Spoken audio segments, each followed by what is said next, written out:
So you're telling me I might look forward to filing my taxes this year? It's possible. There's a lot of new rules that can actually allow you to save more money than you might expect. Talk to me about that SALT cap. This is something folks should know, but there is more. It's not just what you earn, it's what you keep.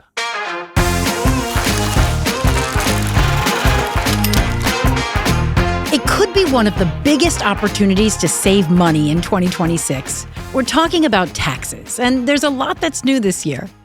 Hi, I'm Allie Donnelly, and this is Money Unscripted, Fidelity's personal finance podcast. My guest is Fidelity Regional Vice President of Private Wealth Management, AJ Sakaria, and he's here to share strategies to help us try and keep more of what we earn. AJ, thanks for being here. Thank you for having me, Allie. You know, taxes might not be everyone's favorite thing to do, but knowing what to talk to your tax advisor about or what to look for on your form if you're doing it yourself can make a big difference. As a former CPA, I know that going to visit your tax advisor is about as much fun as going to the dentist. Yeah. But when we help folks find a little way to save some money on their taxes, it tends to be a little more enjoyable than they might have thought. Yeah, I'm sure. Music to the ears. So I want to run through what we're going to talk about today. So we're digging into the SALT cap and what that could mean for itemizing versus taking the standard deduction, a new deduction for seniors, an increase in the child tax credit, taxes on tips and overtime, charitable deductions, and ways to reduce your taxable income. And to be clear, these are updates for our 2025 taxes that we file in 2026. So we should say before we start, everybody's tax situation is different. So what we're talking about today is general education. And if you have a question about your specific situation, you should reach out to your tax advisor. So let's get started with the increase to the SALT cap. Map out the SALT cap. What does it stand for? So SALT is short for state and local tax. And currently, that's capped at $10,000 per taxpayer. It's going up to $40,000 starting in 2026. So for certain taxpayers, that might be an additional $30,000 in eligible expenses they can deduct on their federal tax return. Yeah. Now, that SALT cap still, even at the $40,000, is subject to potential phase-outs, starting at $500,000 of income. And lastly, it is temporary. It's set to expire in 2029. What are some of the deductible SALT expenses? So state and local tax deductions typically include things like income taxes at the state level, or sales tax even. It's usually one or the other. But the other things that people might not consider are property tax, so taxes on your home, but also things like your vehicles, including boats. Okay, well, you say boats, right? So how does it affect high earners? Well, generally speaking, folks that have higher income, especially those who live in higher tax states, tend to have more SALT taxes. So it should be more of a benefit, or could be more of a benefit, I should say, for those higher earners. Okay, so as I'm looking at that SALT cap increase, it could really make me take a hard look at whether I want to itemize or take the standard deduction. Absolutely. And so even for folks who've been taking the standard deduction, in recent years, it's probably a time to take a fresh look at whether or not it makes sense to itemize, especially if you do have some of those SALT expenses. With the increase also in the standard deduction, how does that weigh into my kind of figuring out what I want to do? Sure. So what you're typically going to want to do is have a sense of whether your collective expenses, SALT, and other itemizable deductions are greater than the standard deduction limits. If you know you're not going to get close to them, you're probably just going to take the standard deduction. But otherwise, it might make sense to kind of collect an inventory whether or not it makes sense to itemize. So I'm getting that shoebox out again. I don't know if it's a shoebox anymore, but something like that. For you, maybe. Let's take a look at the standard deduction numbers for 2025. For 2025, it's looking like for single filers, $15,750 is that standard deduction. For married filers, it's $31,500. And then for a class called head of household, it's $23,625.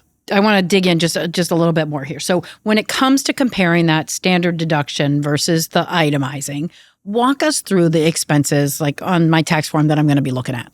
Well, generally, there's 4 categories we're looking at in addition to the SALT expenses. Those are going to be things like medical expenses. Now, those are subject to annual limits.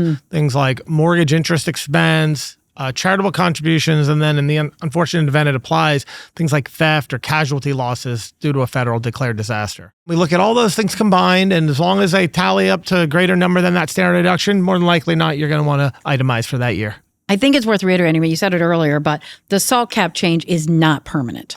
That's correct. So the salt cap change is set to expire in 2029. But that said, tax rules and regulations can change at any time. So it's important to stay connected with a tax professional to make sure we're on top of your current situation. On top of the salt cap increase, there's a new tax break specifically for people 65 and older. Tell me about the senior deduction. Yes, so the senior deduction is a new deduction available for those 65 and older to take an additional $6,000 deduction. And that's regardless of whether they itemize or take the standard deduction. Okay, but this is in addition to the $2,000 deduction they already get, or $3,200 if they're married filing jointly, right? It is in addition to that. Now, it is subject to certain phase outs as well.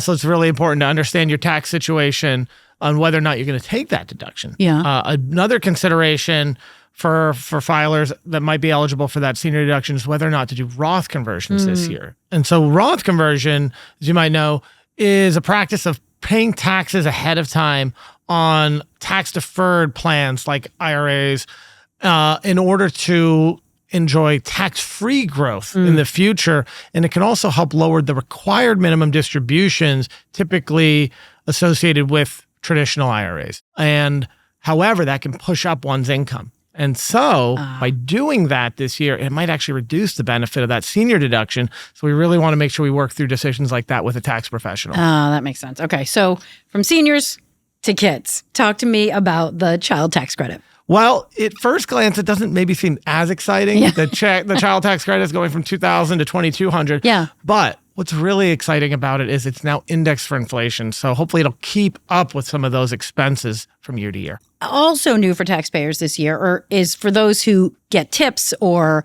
get overtime. I mean, this could affect millions of people, from waitstaff, bartenders, manicurists.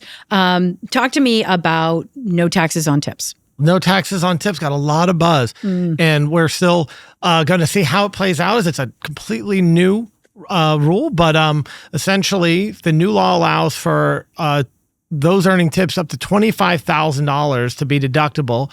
And for those earning overtime, it's also $25,000 for our married taxpayers and half of that for individual taxpayers. Now, depending on how much you make, this deduction can start to phase out. Is this one permanent? No, like a lot of the others, this is also temporary. So we want to see folks take advantage of it while we can. Okay, that's good to know.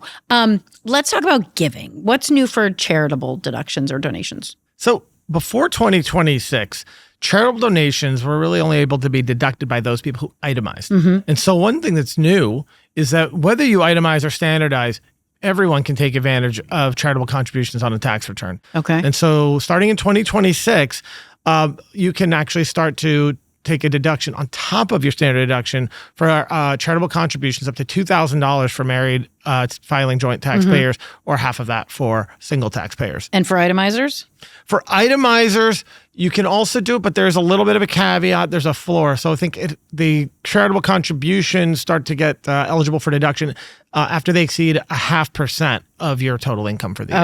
Okay. All right. So you work with a number of high wealth management clients, which means they're typically higher earners. What does it mean for them? So for some of our private wealth management clients or high earning clients, 2025 and this year end in particular could be an interesting one for charitable giving.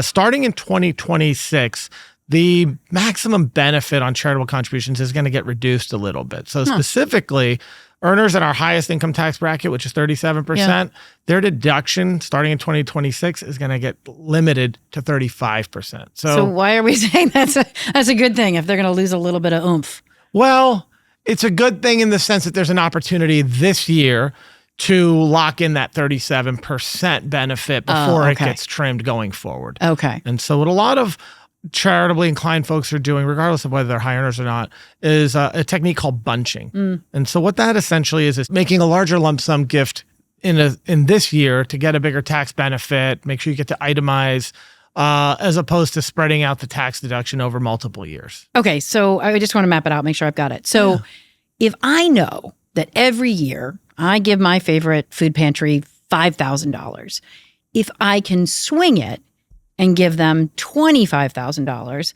I reap the tax benefits of that amount this year. And they're getting $25,000 that maybe they would have gotten over 5 years, but now they're getting it this year. So win-win. Yeah, so the charity's still getting the amount, the contributions that you think are important for them to get, and you get the benefit of the tax break as well. Anything else we need to know about bunching or?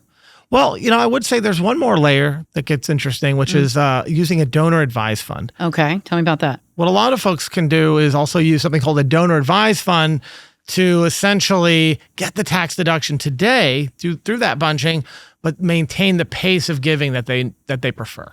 So I still have the $25,000, but the donor advised fund is going to handle meeting it out over the next 5 years. Exactly. In $5,000 As long as increments. that's a public charity, the donor advised fund should just follow your instructions to give them $5,000 a year, but you get that $25,000 deduction up front. All right, AJ, we've talked about a lot of the new things that are happening, but there are those trusty, tried and true strategies to try and help you save more money. So run through those for me.